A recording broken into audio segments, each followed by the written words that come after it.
sisi kwa swala la ulinzi kwamba zamani kidogo kulikuwa kuna swala la wizi na kwa sasa hamna, wizi umepungua, ni kwa kushirikishana wananchi, kujumuisha wananchi, kila mmoja awe mlinzi katika mtaa wetu.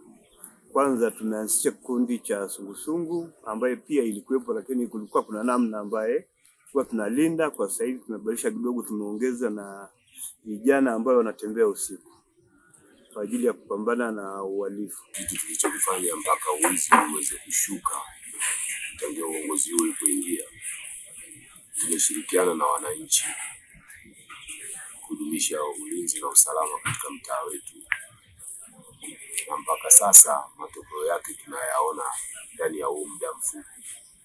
Tangia kikao chetu cha kwanza tulijadili katika mtaa wetu kama wiki 3 zilizopita, na kwa sasa kamati ya ulinzi na usalama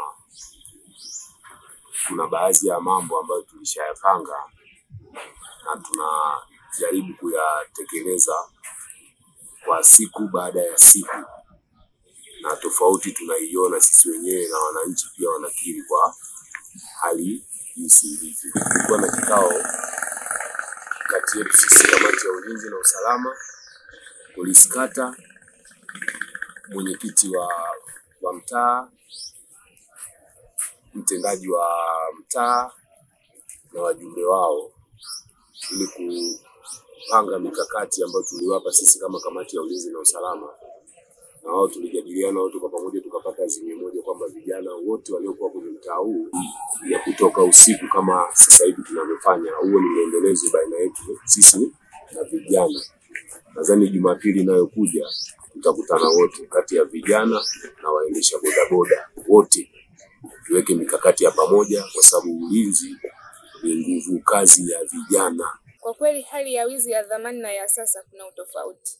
Zamani mtu alikuwa hawezi kutembea peke yake kuanzia saa 1. Lakini sasa hivi mtu anaweza kutembea saa 1, saa 2 peke yake na bila kutokea kitu chochote. Kwa hiyo tunaishukuru serikali yetu imeweza kupambania hilo swala katika kiwango chake husika.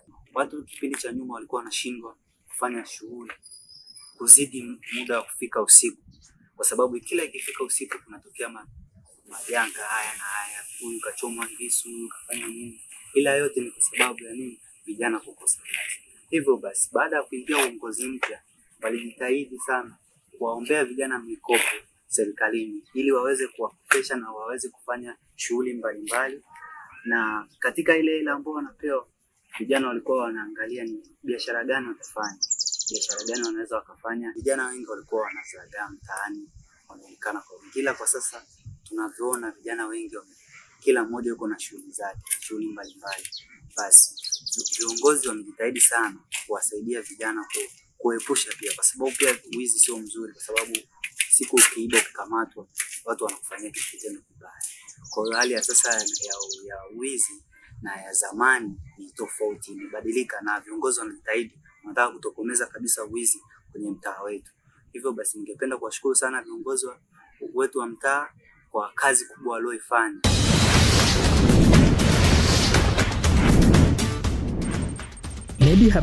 Medi Habari, sisi na wewe ni kitu kimoja.